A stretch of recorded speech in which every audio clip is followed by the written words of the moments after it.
as well. But we are back to talk things Villa, and thankfully, we're here to talk about a win, aren't we? The win we've been waiting for.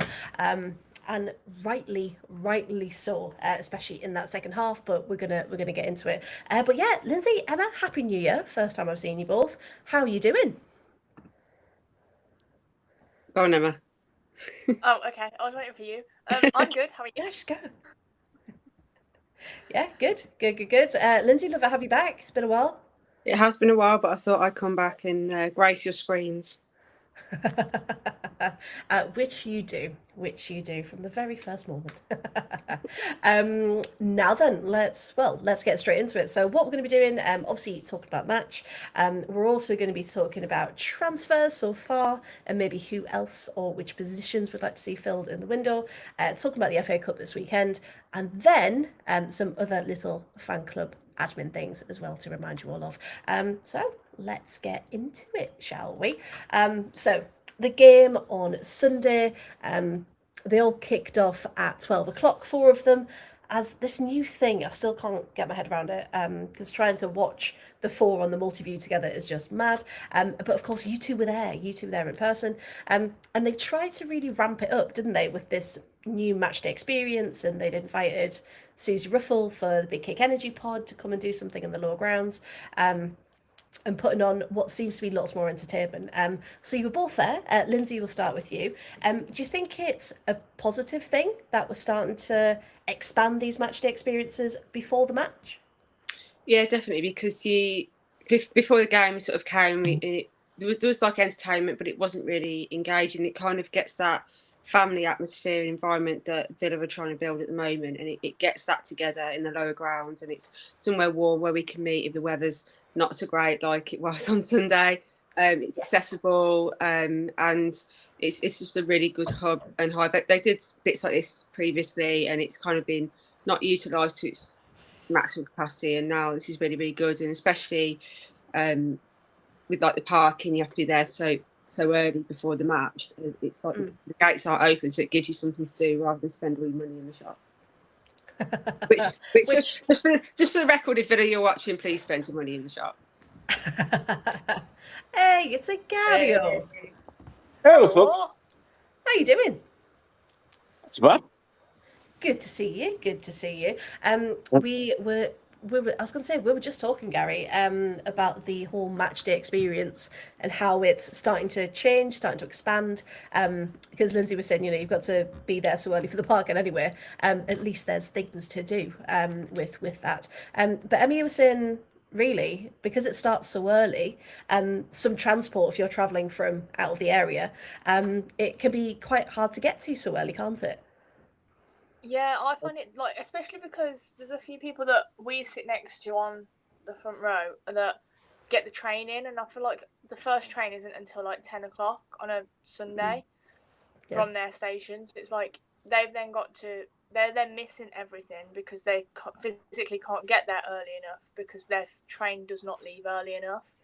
And even Yeah. for me, to be fair, like I know I drive, but I think getting there so early before the match, it makes, I don't know, I'd much rather do it after the match when like you're already there, so you've not got to get there extra early. I don't know, I just feel like it'd be more accessible for people because especially if you've got children as well, like trying to get them up and out and ready to be there for like 10 o'clock is actually quite a big job. Um, Mm. so whereas you can take your time to get there, but then you just stay longer afterwards when the kids are already awake, they're already like dressed and everything. You've not got to think about anything like that for the kids. So I feel like to then build that extra family sort of vibe that they're going for, it would be Mm. better to do it that way. But I mean, swings Okay. and roundabouts because, like Lizzie's saying, with the parking, the whole reason I don't park at Villa Park is because I have to be there before the roads close, and I don't live far enough away to be there before the roads close. I know it is. It's sometimes like before there was anything on when it was quite inconsistent. You were like, okay, so what do you want me to do for 2 hours? Just Yeah, rocking backwards and forwards. But Gary, what about you? Do you think should be maybe half and half, like some bits before the match and then maybe a bigger event after? Or how do you feel about the match days? How they're changing? Well, the match day event is it's sort of meant to be the pre-match build-up, so that's kind of why it is before and not making it more of a day thing. Because a lot of people generally want to go about their day afterwards for the same reason. They have kids, they probably have to get them ready for school the next day, so on. They still don't want to be hanging around Villa 3 or 4 o'clock in the afternoon.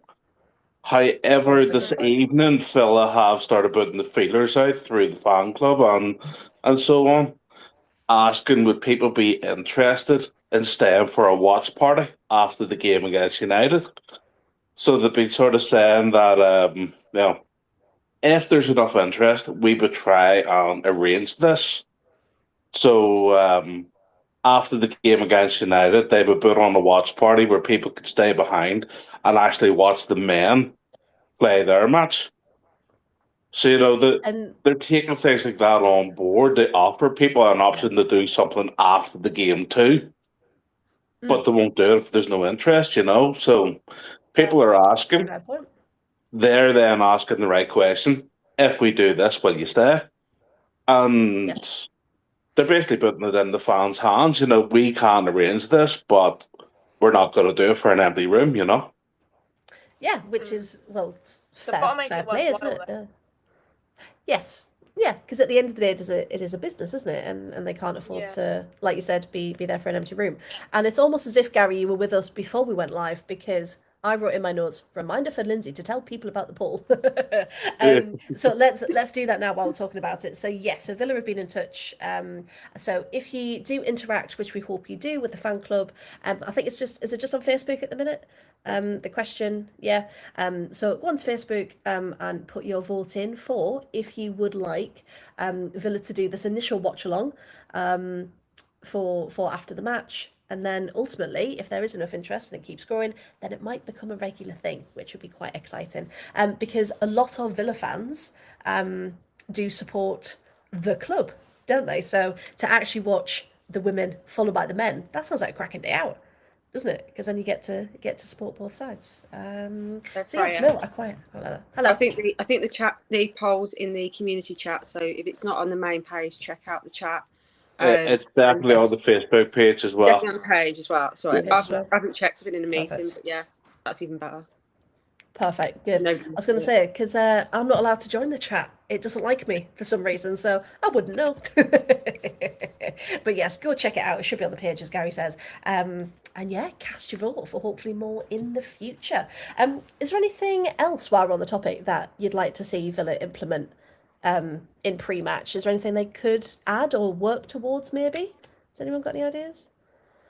I'm working on a project with Villa around AVDSA, which if anybody doesn't know who AVDSA, they're the Disabled Supporters Association, and that's around opening the sensory rooms before a match for those who feel that they would Amazing. benefit from that. So Yeah. it's very early days, and we've had it agreed that they'll open the room, but again, it's something that we need to make sure is big enough uptake to make it financially viable because it's a business. But we're hoping to get that over the line as soon as possible, working alongside rewriting the access guide and accessibility guide for the women's match days because we haven't really got one.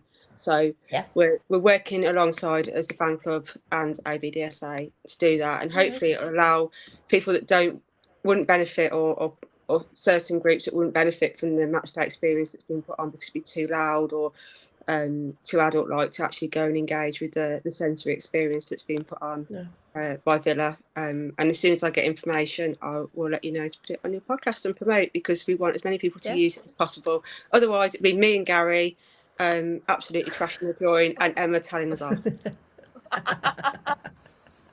That sounds like a standard Sunday, to be honest, for you two.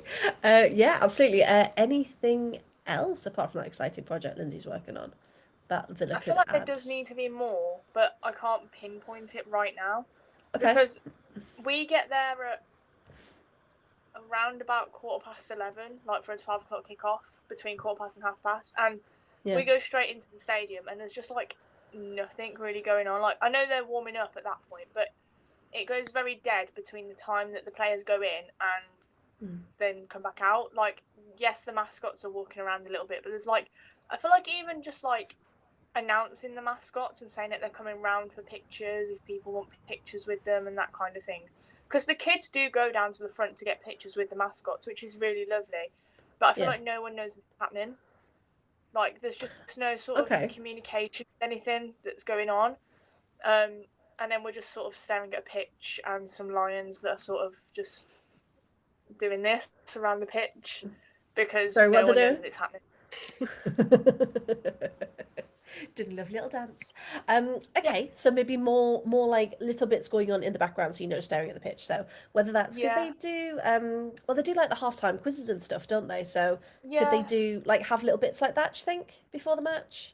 That would be useful. Just like something going on in the background. Okay. Yeah, they do those sometimes because they do like the which player signed for Aston Villa in like 2022, which player scored 3 goals in this match. But again, you can't hear it because the mic's so low, and because it's like a big bowl, it just echoes, and everyone's conversations are just echoing. So the sound system's not great, so you don't actually hear anything that's going on unless you're sat in the first sort of 3 rows. So it's a bit like they just need to sort of announce it more, let people know that it's happening, because then I feel like people would engage more. And people would then try and share the answers and like have those conversations within their groups. But because they don't know it's happening, it's just nothing. And it just then goes into thin air. Falls a bit flat. Okay. So that could be something to obviously feed back as well. If people can't get as involved as they want to, then looking at revamp the speakers could be a new one. Gary, is there anything else for you that you'd like to add that you've seen anywhere else that you'd wish we did? Or I know that the club themselves, from sort of the fan forum, have been taking things on board. Yes. So there's maybe things that they have in the pipeline that just can't be implemented straight away. I know one of the things that has been suggested is add like the England matches. Apparently there is actually a DJ that'd be sort of out on the pitch and playing a bit of music and being entertaining, and I know that that's something that's been suggested to Villa, but the cost behind it and the implementation and so on, you just don't know whether it's something that they'll definitely do. But I think that's why they've done what they're doing in the lower grounds. So I think it's going to be baby steps. They're trying to make it a proper match day experience. I think the 6 things that they have put together for the home game so far is actually quite impressive. It's not like they're bringing in people that nobody's heard of. They had the podcast there last week. We know in a couple of weeks, sort of Jill Scott and Karen Kearney are going to be there. So they're bringing in people that are even associated with the club, because obviously Jill's a former player and so on as well. They're trying. So I think it's just a matter of time. We will see more happening on the match days. Yeah, no, I was just interested to see what you think. But yeah, I completely agree. It's definitely a work in progress, and the best thing is that it is working and it is changing and it is developing. It's not as it's not stagnant and it's not being forgotten about. It's definitely something that you can see is at the forefront of the club's mind. So yes, so hopefully lots more exciting things in the future for that matchday experience. But yeah, as we were saying as well, when it kicks off at 12, it's just like you've just got out of bed, tried to have some breakfast. By the time it's just Bring back kickoffs. It's so much easier for everybody. Honestly, yeah, it's just afternoon kickoffs, Sunday afternoons, because then if you play grassroots football as well, that'll be in the morning. And you can go and support your team in the afternoon. It just makes so much more sense. I think, unfortunately, it's Sky that's probably dictating a lot of the kickoffs. Oh, yeah. Yeah, because the BBC was half 2, wasn't it? Yeah, because then you can't really focus on any of the other games. Because normally you'd watch one, then another one would start, and then like your Sunday would be sorted, wouldn't it? But unfortunately not. But let's hope with all the feedback. Well, paid for Sky, and now I can only watch one game a week. It's like, what is this all about? I'm paying not if you watch on multi-view. To watch one game a week, but I can't concentrate on multi-view. Plus, I don't get to watch the game because I'm at the game. So it's like, what can I do? I can't whip out my phone and watch Sky Sports and the one that's going on as well. because Record I it don't have when the you're back. concentration for that. Yeah, but I don't. That's a good idea. Why have you not I thought about wish that? I had a brain. I don't have a brain. Well, luckily for you, we're here with you, and we'll give you that advice. Right then, let's talk about the match, shall we? Because not gonna lie, I went to a soft play on Sunday, so I saw the first 20 minutes, and they were probably the worst 20 minutes of the match. Oh no, the So following 20 minutes weren't great either. no, I mean that whole first half was a bit sad, wasn't it? Really. It was the worst first half I've ever seen. What was that? Genuinely.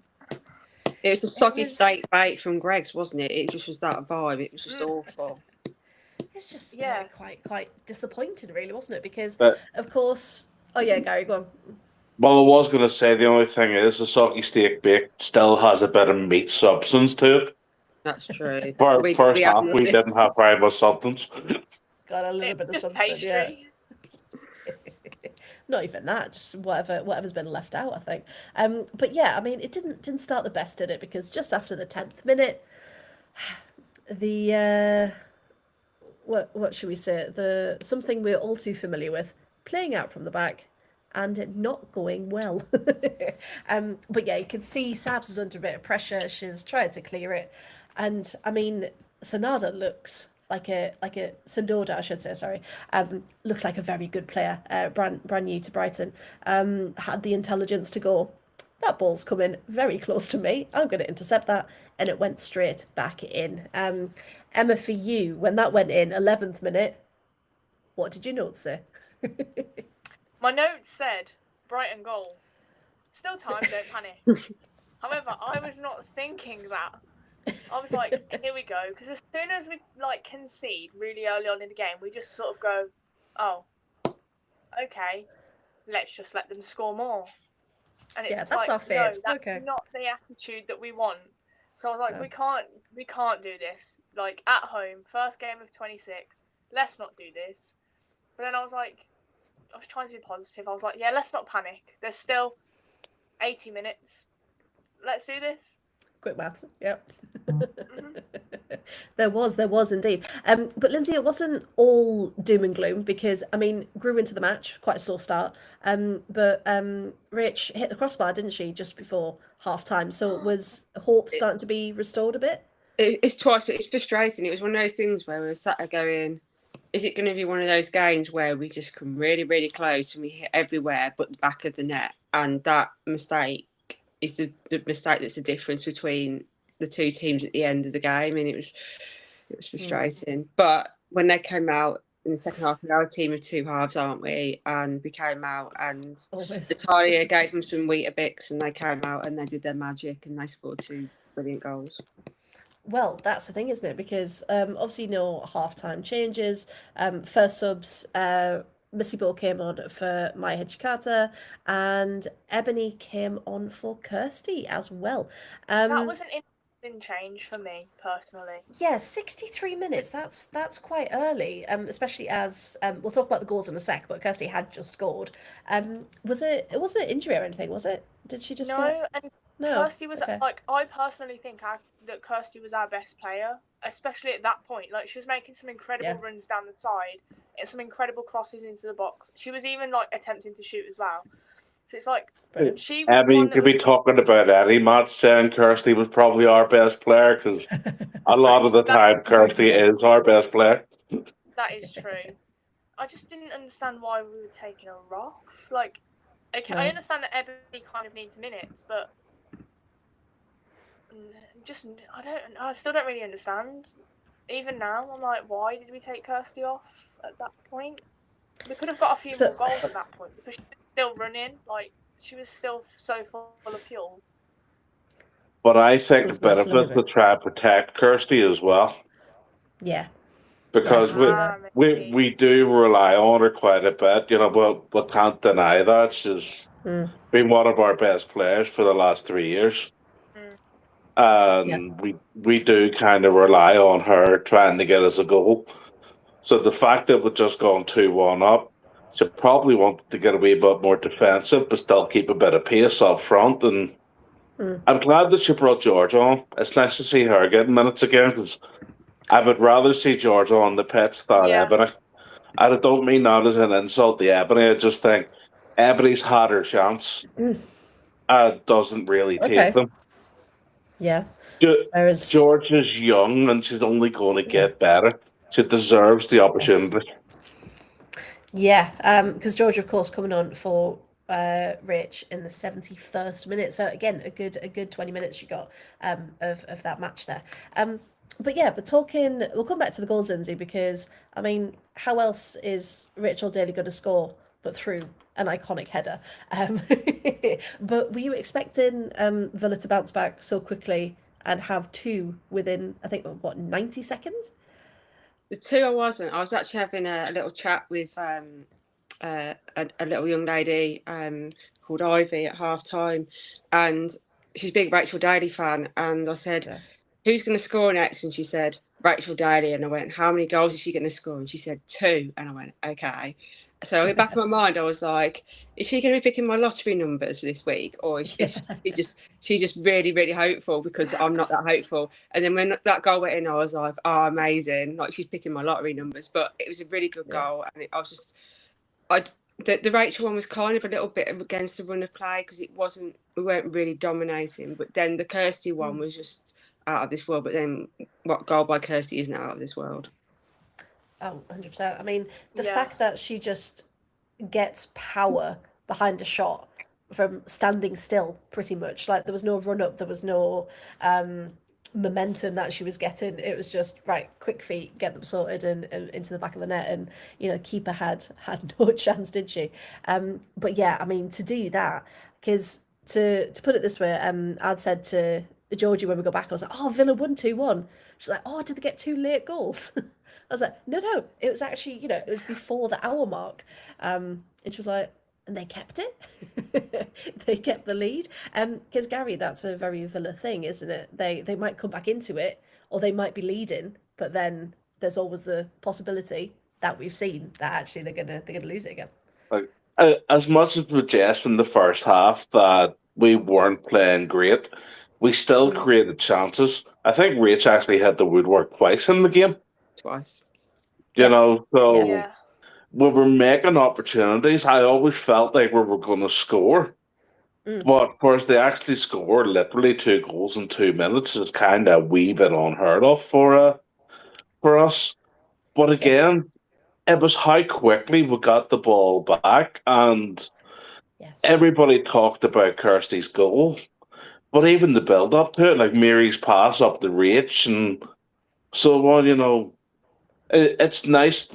It's that confidence that even people like Mary are getting, and this is why she's been called up to the Scotland squad. You know, it's not that we're just relying on Kirsty and Rich anymore. You know, but we've always kind of had like maybe two or three players that we relied on, be it in the past, Kenza or Leon or Kirsty or Rach. You know, they were always the ones that we were looking at to create opportunities. Yeah. But we're seeing there that it was Mary's pass the rates that helps her to do the breakaway for Kirsty to get her goal. You know, it was Lucia's free kick that Rates got on the end of, you know, so we're starting to see more and more from the team and to see things turning around and the team not letting the heads drop. Because we've Yeah. always been very good at just letting the heads drop and losing things late on, but they're actually playing as a team now. They are. And I think that helps when you've got those youngsters coming through who do still have that spark and, you know, they're going to keep running no matter what. And I just think we need another minute for Lucia Kendall because what an absolute superstar she is. So good. Just everything that she does. And what's really good, if anyone watches the Wednesday podcast that I do as well, so many fans of other clubs have gone, she's a superstar. So for them to say that, because normally it's all the jokes about Villa, isn't it? About who we can attract, but to turn around and be like, no, we're a club to be at. You know, we're a growing club, or one that's developing all the time.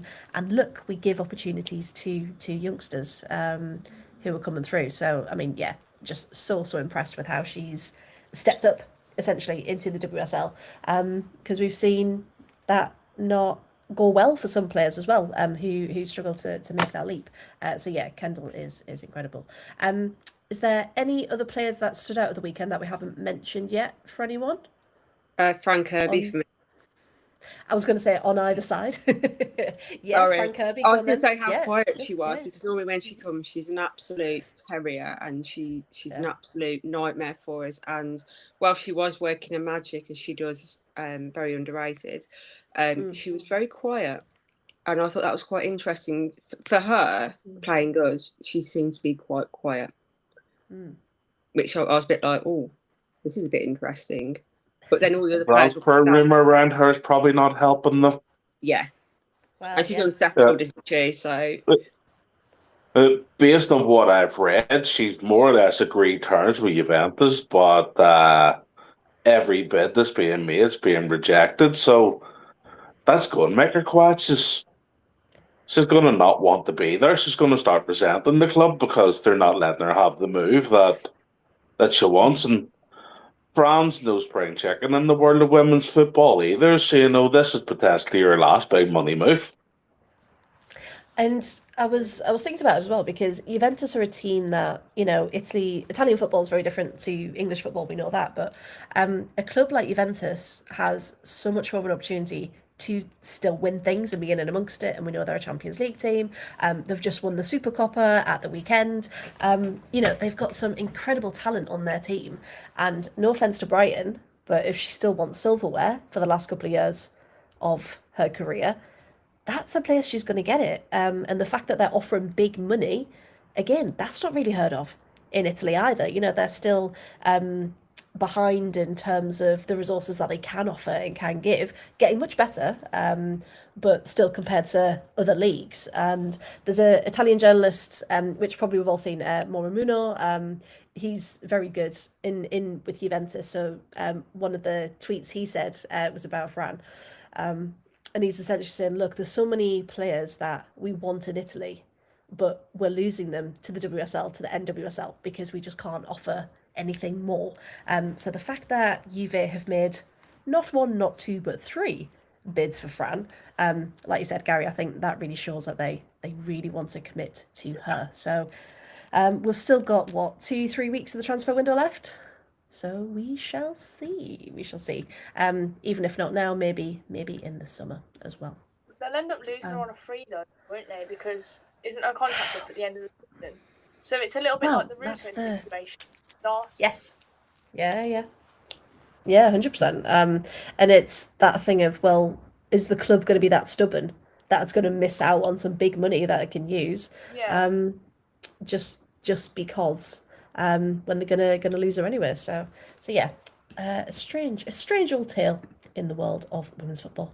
But yes, so we did manage to keep it right until the end, 1-1, and that win took us up to 6th in the table, which, we like 6th. 5th is better, of course. But I don't know if anyone has looked at the table recently, but there is a massive gap. You've got the top 5, and then you've got everyone else. And not even that, you've got the top 5, you've got a group of 3, and then a group of 4. It's mad. So City is still 6 points clear on 33 points. Chelsea on 27. Arsenal and Spurs still blows my mind, are on 23 points. But I mean, Martin Hall's done a fantastic job, hasn't he? Annoyingly. Man United are on 22. So hardly anything in it there. So that 3rd place Champions League spot is going to be the one to play for. But then you've got Villa on 16, London City on 16, Brighton on 14, then drops again, Leicester on 9, Everton 8, West Ham 5, Liverpool 4.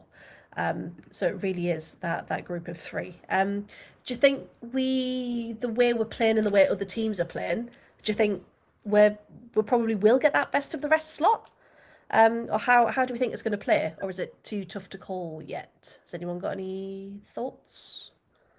I think it's still too tough to call. I think. But when you consider that there's still a couple of weeks of the transfer window. Yes. And London City are not going to be happy with drawing with Liverpool because a lot of the other teams have had very good results against Liverpool. That was So I can boring see match. Kang starting to invest again. I was going to say, if you watched it though, it was the most boring game I think I've ever seen in my awful. life. It was so They bad. had, yeah, I looked at the stats of it yesterday, but I just want to double check it before I say anything. Wasn't it like 3 shots between them and there was none on target? No, no, it's a bit more than that. So it was 9 shots between them, none on target. I was close. No. He I said got 3. half of that right. So yeah, Liverpool had 7. London City only had 2 shots. And when you think that they paid through the nose for people like Graschioro and things like that, and you look at some of the names, and you're like, you shouldn't be struggling. Because obviously they've got a new manager now, haven't they? West Ham have got a new manager, and just it's just something's not going right in those clubs. But we've been there, haven't we? As Villa fans, we've been there when it hasn't gone But quite. then Spurs let their double agent go to Leicester and help them get 3 points at the weekend and things like that as well. You know, there's that espionage was. going on in the WSL nowadays. Oh, I felt was so so sorry for her though. I felt so sorry for her. Because it just, of course it did. Of course it had to be. Because of course they're playing against each other this weekend as well, aren't they? In the cup. So, yeah, and that was meant to be her big farewell to Spurs as well, and she got them the goal that one. You just think, oh, poor Ash Neville. But Leicester, of course, signing Rachel Williams today as well That's on insane. not even till the end of the season. Another 1.5-year contract Rachel Williams has got. Really? Yeah. Yeah. But you know what? Fair play. Fair play to her. She's the still got talent it. and the people are wanting to pay for it. By all means, fair play to her. Yeah. Exactly, yeah. Take the money. And of course Leicester's where she started, is where she's from as well, so it's a nice full circle moment. But it did make me laugh that United announced it before Leicester did. Leicester were trying to tease it, and then Man United were like, thank you to Rachel Williams as she joins Leicester. Just in one post, and outed that one. But yeah, hey, wish her the best of luck. Because speaking of transfers, then might as well get straight into it. Leicester have also nabbed one of our players, haven't they, on loan for the rest of the season. People are still a bit Ray, you might confused, a have bit warned me. I annoyed, a need bit to get the angry. tissues. None of Said you that, might have thank you. warned me. I None need of to that. get the tissues. That made me cry. But sorry, going I to do Leicester apologise. was. I do apologise. It feels weird seeing her in that shirt, doesn't it? Doesn't feel right. That she's gone. Because she's so been in carrot and blue for so long, I think that doesn't help either. no, it doesn't. She's very much she is Villa through and through, isn't she? So just to kind of put it into perspective, so we've loaned out Sarah, gone to Leicester for the season. Katie Robinson has also gone to Bristol City permanently for an undisclosed fee. However, we have brought in another midfielder and another defender. So we've got our Arsenal quarter for the season, Jenna Nicewonger, who has been struggling for minutes, but again, American international. Did we expect that we would get Jenna on loan? No. Because I thought she was back off to the NWSL. I'm sure I'd read that somewhere. So yeah, are we excited to see what Jenna brings? Yes. I am. Yeah. Good. Indeed. Good. I'm glad we're all in agreement. We can't still play this weekend though, because she's thingied. We're playing Arsenal, aren't we? So she can't play against Arsenal because it's parent club. Oh, because a cup game would have been really. But at least she's not cup tied. You know, let's think of the positives. Well, we're not going to bring her on. Should we ask Carla Ward? I was going to say, yeah. I'll just go speak to my legal team now, thank you. That will always be funny with how much it rattled United fans. But the key thing is with we'll talk about it in a minute. With these players coming in, where are they going to fit? Because we've also got permanently Oriane Jean-Francois from Chelsea, midfielder. She's a bit more of a defensive midfielder as well. Again, long-term deal for an undisclosed fee. Were reportedly about 450,000. Reportedly, Uh, I know they said that was a record sale for Chelsea selling a Chelsea. player, but Yeah. surely that must be a record for us bringing the player in too. I How don't much was remember. Gabby? No, was Gabby not a bit more? I thought Gabby was less. I thought Gabby was like 250, 300. Let's check. I'm happy to be corrected, but I didn't think we spent that much. Well, unless it's reported fee of 250,000. Yeah, no, you're right. Oh, So unless it's because they're not disclosing it that they can't say it's a record. I don't know. I'm Yeah. not sure. But yeah, no one's but it's talked all about that, have they? It's all over everywhere, so it's like Yeah. undisclosed. Unless but it's been everyone inflated a knows. bit and it's not actually 450. Because do you remember when they said Gioro was over 1 million and it turned out it wasn't. It wasn't anywhere near it. So it could be that. I do think that's in prep for Stanleyford. Well, I was going to ask because Yeah. Lucy Stan did indeed come on, didn't she? 91st minute for Kendall, and DeLonde came on as well in 91st minute. So yeah, do we think replacement maybe for Stan coming up? Which, if so, fantastic. But Jenna is a left-sided player. She can usually at left back, but can play just along that left side in general. So, do we think anyone's going to get pushed out, or do we think she's going to be more of a squad? Or has anyone got any thoughts? I worry Should I for go? Paula. I worry for Yeah. Paula. Yeah, because I don't think she's made the impression maybe she could have, or the impact she could have.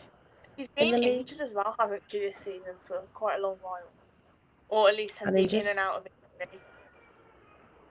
So Yeah. I feel like we've not seen her as much this season, which is a little bit annoying because she is quite a good player in the sense of she will run and she will like run up and down the sides for us. Oh, gives and a get roll. those crosses Yeah. in. She will, but I we've- prefer Rach. Maltby. Like of the two left backs we currently have in the squad, Yeah. for me, Maltby's the starter. Yeah, I think Maltby's got that extra I feel bit like of something about her, hasn't she? But then I always thought Maz was better than Paula as well. So it's kind of like, I think we'll let the Yes. wrong player go. But then I want the only person who thought that in the summer. No, that's true. Because a lot of people, I don't even know if it was Couture on the other show actually, who's in the chat. So, like, good evening to you. Someone said, "Does Gabby still play for Villa?" And we're like, "Yeah, no, she does. She does. She's just injured for quite a long time at the minute." So, yeah, unfortunately, I can see a time where maybe Paula and Gabby do get eased out, shall we say? I feel like Gabby's admit, never really move got going with us either. Like she started to improve like during the end No. of the season last season, and then ended up with is it a herniated disc or something that she's got? So now kind of needs to go back to step one again with us to get rebuilding those minutes. So I feel like she's just gone Yeah. backwards, which is a bit annoying for her. Oh, horrendously, because that is a really painful thing. It's not something you can ever risk, is it? Anything to do with your back. So yeah, I think maybe reinforcements coming in to shore up maybe that future.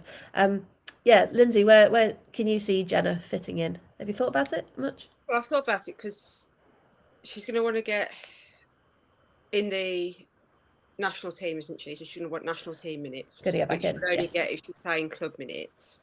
Yeah. And if she's not getting club minutes, then she's going to be a little bit rusty. So, like when we had Miri come on loan, because she was part injured and she hadn't been getting the minutes. It took her a while to settle, but I think if she does get the minutes and she does perform, then she will be like very competitive for a place. We've seen that with all the Arsenal girls that come in; they are very competitive. But it's just about whether she's got the match experience to really get running, because she hasn't really got much WSL experience. unless No, my she research doesn't. is wrong. So while she's played at a high level and done really well with other teams, she hasn't really taken off here. So I think for her, it's going to be a sink or swim situation, and very quickly. And I want players to succeed, so I'm not going to put her down. But I'm very much go play for play for 30 minutes, and we see what you are, because you're kind of like an unknown quantity, a bit like Maya was, and we Yes. said like what we don't know what we're expecting with this player. She came on, she was fantastic. So I think it's just that for me personally. So I'm on the fence, but with the way that we get the new signings, it's how they gel with the team, and it might be that certain groups work better, and we think, oh, we would start this player, but actually this group worked better together. So it's tactics, isn't it? It's I know it's a bit of a non-answer, but I'm excited to see how it pans out. I'm excited to see the new players. It's great that we can attract that kind of quality, but Yes. it's very much, I think it's going to be sink or swim for a lot of players between now and the summer. And I think if they're not hitting the targets, the tally will be like, right, out. Or the powers that be that pay the wages will be like, right, out. Yeah, and a bit more cutthroat, if you like, because for a while, not saying that we haven't had good players, because we have, but it feels like now the club are really trying to push that next level and bring in that higher quality of player, which unfortunately means we have had to sacrifice a lot of fan favourites, if you like. But that's unfortunately the way it's got to be, isn't it? But yeah, just looking at Jenna's stats, she's only played 5 games. She's only played 16 minutes this season. And she played 170 last season. That's according to FB Ref. So not, you're right, not very many at all. So hopefully now is the time where she can kind of come into her own and get But minutes in the legs, really. the thing is, Natalia plays her cards very, very close to her chest.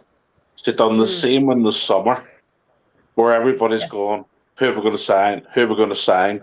And then suddenly we got like 2 or 3, and I think the same day in the summer, and we've had 2 in such quick succession again here in the winter. But Yeah. every player she's brought in has been very methodical. Everybody's more or less hit the ground running. Yes.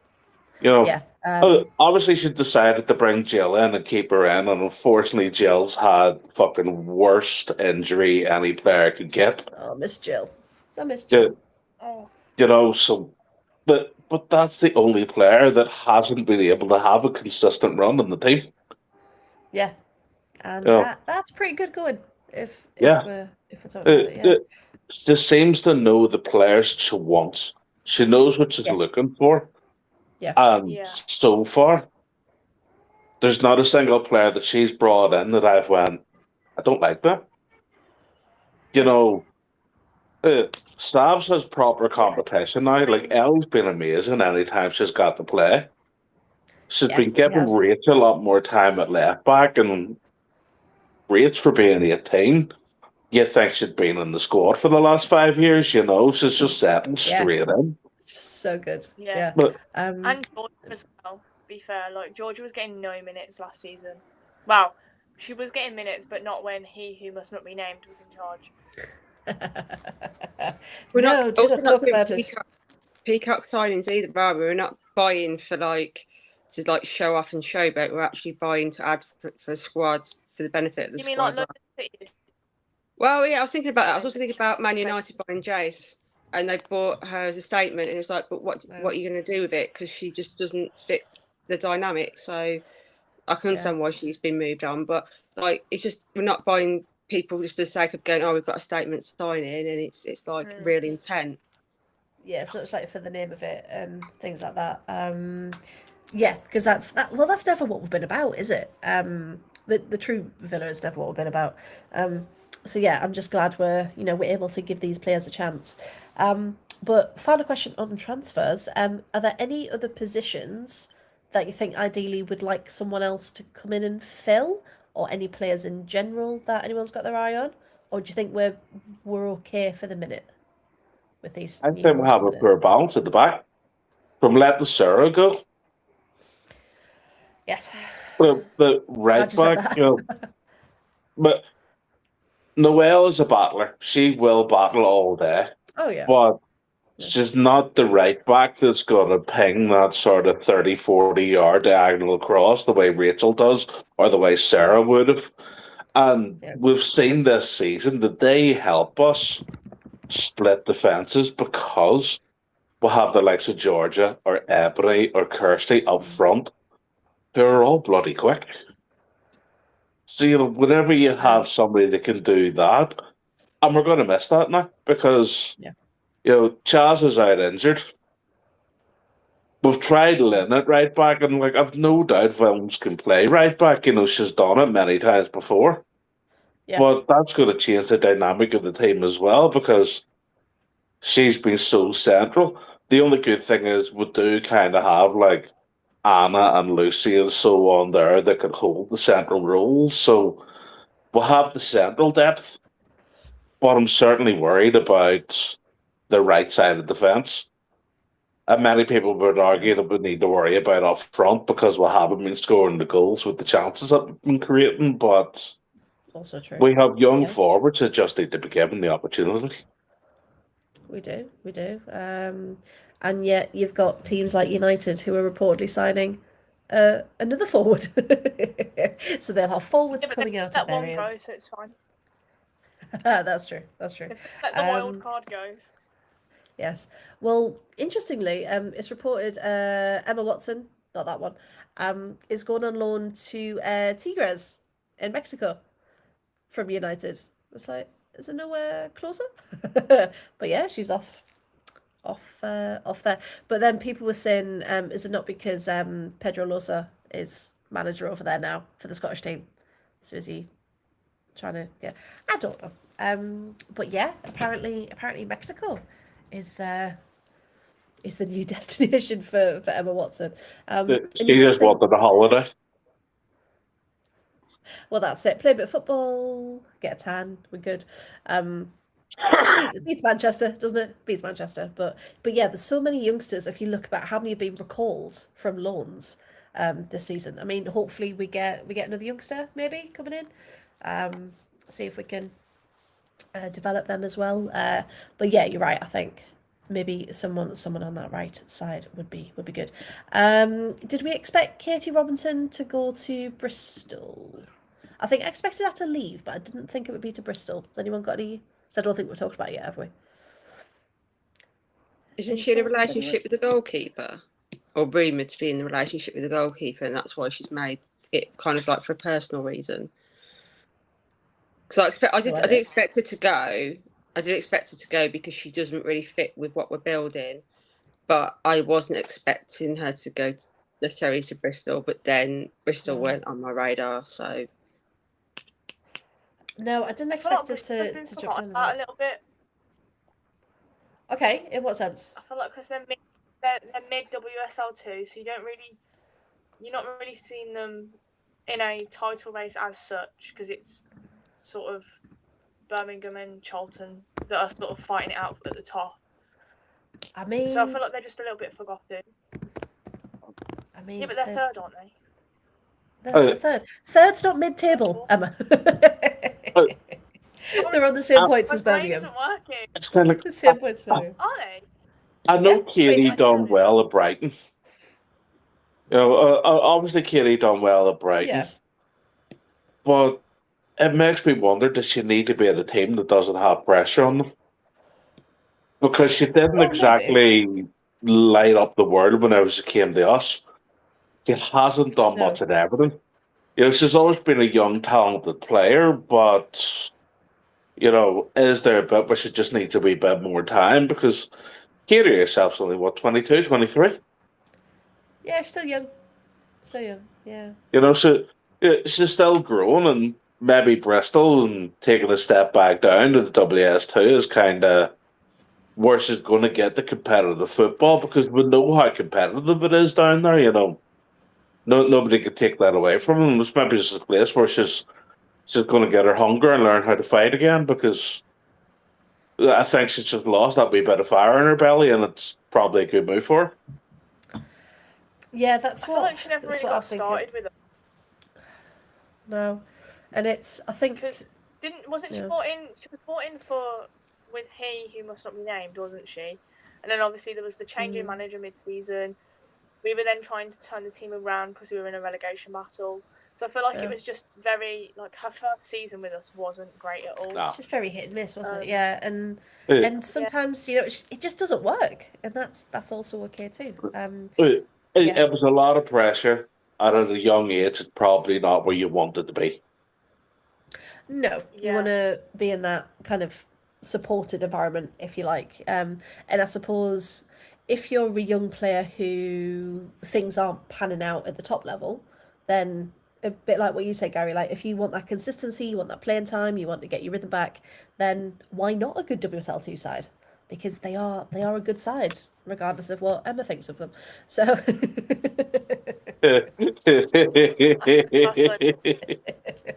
they're just a mid-table side. They get forgotten about. We'll just block you, Emma. No, It's I feel fine. like they're not talked about a lot, so I feel like that's why they're kind of a little bit under the radar. They're a little bit like those This is kids really that funny. do really well in class, but they just don't, because they don't speak or anything. They don't get the praise, but they just come But in you and forget their get on names. with the work. That is Yeah. That is Bristol City in a nutshell, That's fantastic. from a teacher's point of view. Well, I will just say, on the thought of Bristol City, they signed a new goalkeeper today, and let's just say the graphics, they really didn't think it through because they put the gloves here. Just think about it a sec. So yeah, whoever's artistic decision that was, Lindsay, it's probably you actually, who made that choice. But yeah, you just think probably not the best graphic to have made. But yeah, hey, they're making some good signings. I will say as well, as we're recording this, there is an FA Cup game on tonight, the first from the weekend. It's West Brom versus Everton. I know some of the fan club are there. Did you say 5-0? Yeah, 5-0 to Everton. 54th 5. minute, Izzy Hobson. I was going to say I had seen 4, so thank you It for started off updating quite me on the slow, 5th. to be fair. Okay. It started off, I think it was 2-0 at half time, so I was like, oh, this isn't going to be like a huge scoring match, but they've obviously kicked into gear in the second half. Well, I'm actually getting the updates from a West Brom perspective, which was quite nice. So yeah, there's been a save at the near post. So there we go, 66 minutes. Still 5-0. Thank you very much for that one. So yeah, talking about the FA Cup then. Oh yeah, go on, Gary. What channel was that game on? It's on TNT. Oh, I might not have that. No, That's I was saying disappointing. to Chloe. I've just typed in FA Chloe. No, that's not fair. That's the one package I don't have. The one package I don't have, which is quite annoying, really, when it's spread out across loads of different broadcasters. And the FA Cup should be like the men's, right? It should be free mostly. It's just, yeah, it's very, very annoying indeed. Because I would have loved to watch it, and we could have had like a little live watch along. It could have been great. But never mind. I am just trying to get up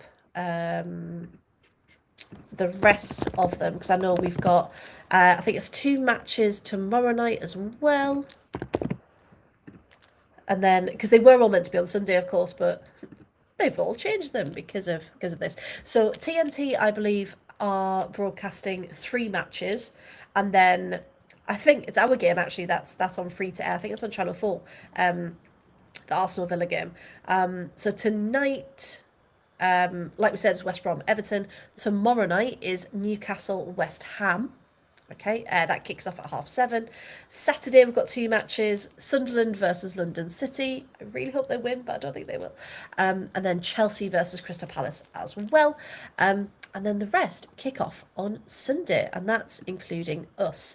We travel away to Meadow Park to kick off at 2:00 to attempt to get through the 4th round. Now, to put it into perspective, we did our lovely pod this time last year, and it was the lovely Bristol Rovers, because we were drawn against them in the 4th round. That was a fantastic game. We made some great friends. Laura and George came on the pod to talk about it. And it was great. Magic of the FA Cup. I just feel when two WSL teams are drawn against each other in the fourth round, it just kills a bit of that magic, doesn't it? Yeah. Yeah. So, yeah, so it's just, no. But anyway, we have been drawn against Arsenal. We've got to go and play them, I suppose. However, Arsenal have been struggling for goals recently. I've heard that so Arsenal said they don't care about the FA Cup either. That's what I overheard on Sunday. Because they want to focus on the Champions League. which So just give Fair us enough. give us the points, please, Renee. Let them. But we'll just forget about the Champions League and we'll focus on the FA Cup. Yeah, exactly. I think that's exactly what Natalia said in her pre-match plan as well. Guys, forget about Champions League. FA Cup's where it's at. That's what we're that's what we're gonna do. Lindsay, how are you feeling ahead of this one? Mixed bag, but I don't know whether like we should go in it and go full send or whether we should use it to trial some of the new. Oh, we've only got 2 new signings, but like we can't play one of them because it's a parent club. But like just to see like some new dynamics like from the training ground. So I'm kind of sat there like, do we need to use it as a trial game with no expectation, or do we go for it knowing that it's not their priority? But if we go for it, is it what happens when we play Chelsea going to happen again, where they bring on their big guns at 80 minutes and then they absolutely pump us? Oh, see, the fact is, obviously because Arsenal beat us a couple of weeks ago, when Natalia done the last fan forum, Steve her out and says, let's make Villa Park Fortress. Remember, Arsenal still have to come here. Natalia's not going to take them lightly. I like it. Yeah. Oh, she's good. I can't help but think that she wants to win. And that will rub salt in Arsenal wounds.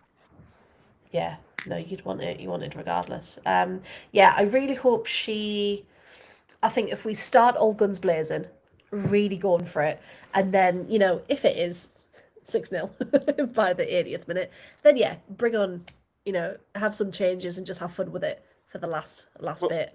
We'll settle for 5-2. Yeah, 5-2. Yeah. I mean. Yeah, to us. I mean, 4-3 is an official ding dong, so I'd quite like a 4-3. Again, to us would be quite nice. But yeah, Emma, what do you think about the weekend? I'm excited. It's my birthday on Sunday, so I'm so excited. Birthday present, Villa win. So it's like yeah. I mean, all oh, week you're I've going. been You're saying, traveling. I mean, what best? Yeah. We'll go. So I'm going out tomorrow. I've changed my birthday plans around so I can go to the match. So I'm going out tomorrow, and then going to the match on Sunday.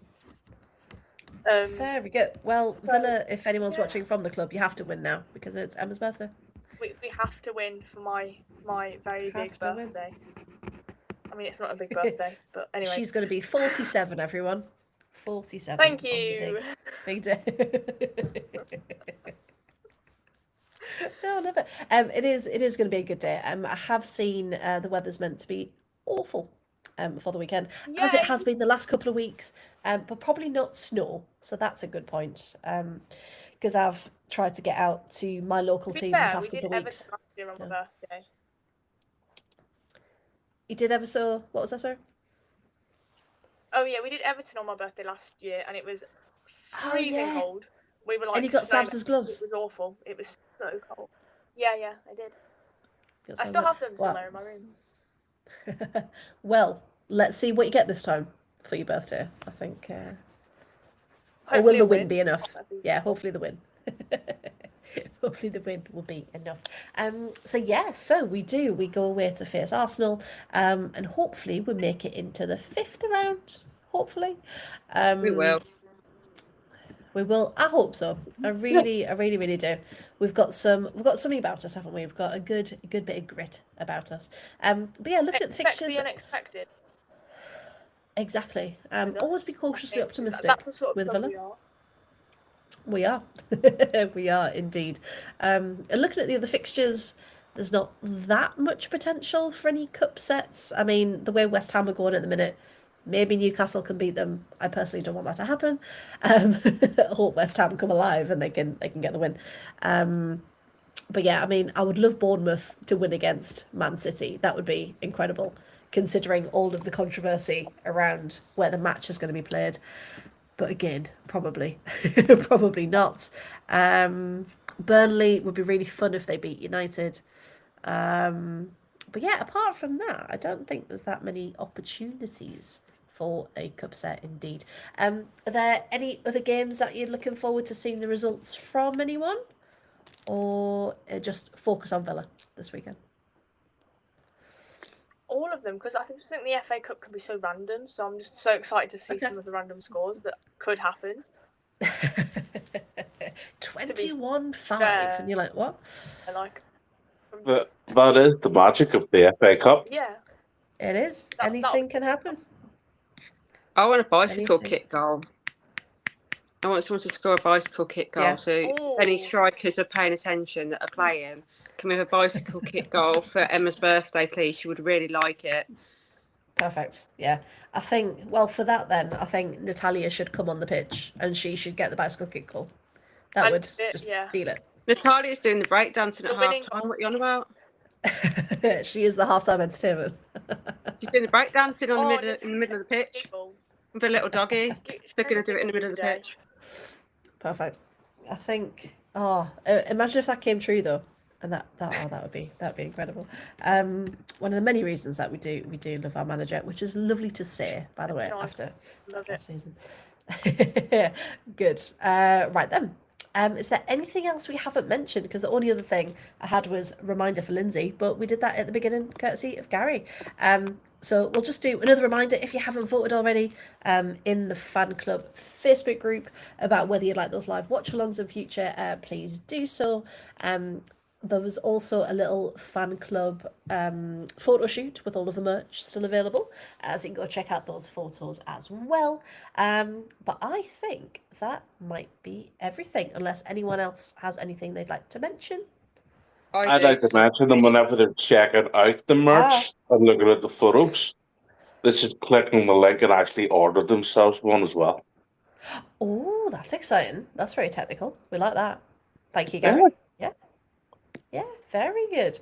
So yes, click the link and buy yourself some merch. And Lindsay, yes, what were you going to say? It's actually constructive for once. At the afternoon, we'll be doing the Panini sticker swap shop. Amazing. The next few games after. I believe at the moment it's after the game. So keep your eyes checked on our socials to see where that's going to be. But hopefully it'll be at the afternoon after the games. We've got the books. We've got some stickers. We had quite a few people doing sticker swaps at the game at the weekend. So we'd like to see all your lovely faces to come down and do some swaps. Because who doesn't like a sticker book? I was going to say, we love a sticker swap. Also a group chat for the sticker swaps too. Another group chat I can't join. Thanks, Gary. Thanks for that. Well, we added this one for you. That's what I said. I was like, another group chat I can't join. Thanks. Just break my heart even further. I'm gonna have to make a new profile and that'll be my second one, just to get into this group chat. Over how many months of trying. Do you want mine so I'm not banned? Yeah. Pray you mine so I don't get banned. I was gonna say, I'll have your burner account, Lindsay. I'll have Sorted. Perfect. Emma, were you gonna say something then? No? Okay. No. Can we just take a minute though? This is the first time Emma's internet has lasted an entire pod. And she hasn't disappeared once. Yeah, there was a slight dip, but she came back and recovered well. She but came like back at the weekend. Normally it says reconnecting for about 5 minutes, and I'm like, can we just reconnect? Not asking you to do much. But that's part of the match behaviour. Yeah. That is. And in fact, panel member of the pod goes to Emma this evening. Well done. Thank you. Staying connected the entire time. Just like Villa, you finished strong. Thank you very much. Thank you. Perfect. Perfect. Right then. So Villa did win 2-1 over Brighton at the weekend. We've got some incredible potential coming in with our transfers. Like we said, there's also 3 weeks until the window closes, so maybe potential for some more coming in. Natalia again hinted that there could be a couple of comings and goings. So let's see. And of course, our FA Cup fourth round starts this weekend away to Arsenal. Now then, if you would like to, and we do hope you do, we are in association with not only the Aston Villa Women Fan Club, who we've mentioned a couple of times already, so do go follow them across all socials. Our parent channel is the Whole 115 Yards, and we've got a window transfer tracker that is live, and it's got everything from the WSL, WSL2, Serie A, and Liga FA. So every movement, whether it's a new contract, new manager, obviously signings, loans in and out. So do you go check that out? It's updated as soon as physically possible. You should see the notifications on my phone that come through for every single club that we follow. Yes, do give that a check as well. And you can find us across all socials at the Whole 115 Yards. Nice and easy to follow. But yes, well, we'll leave it there then. Very productive pod. Thank you very much, all three of you. Have lovely evenings, everyone. Do go check out, like, subscribe, follow the YouTube channel. We're still trying to get that 100 subscribers. So tell a friend if you've already subscribed. So thank you very, very much, everyone, for watching and listening. And we'll see you back next Thursday with hopefully a win against Arsenal.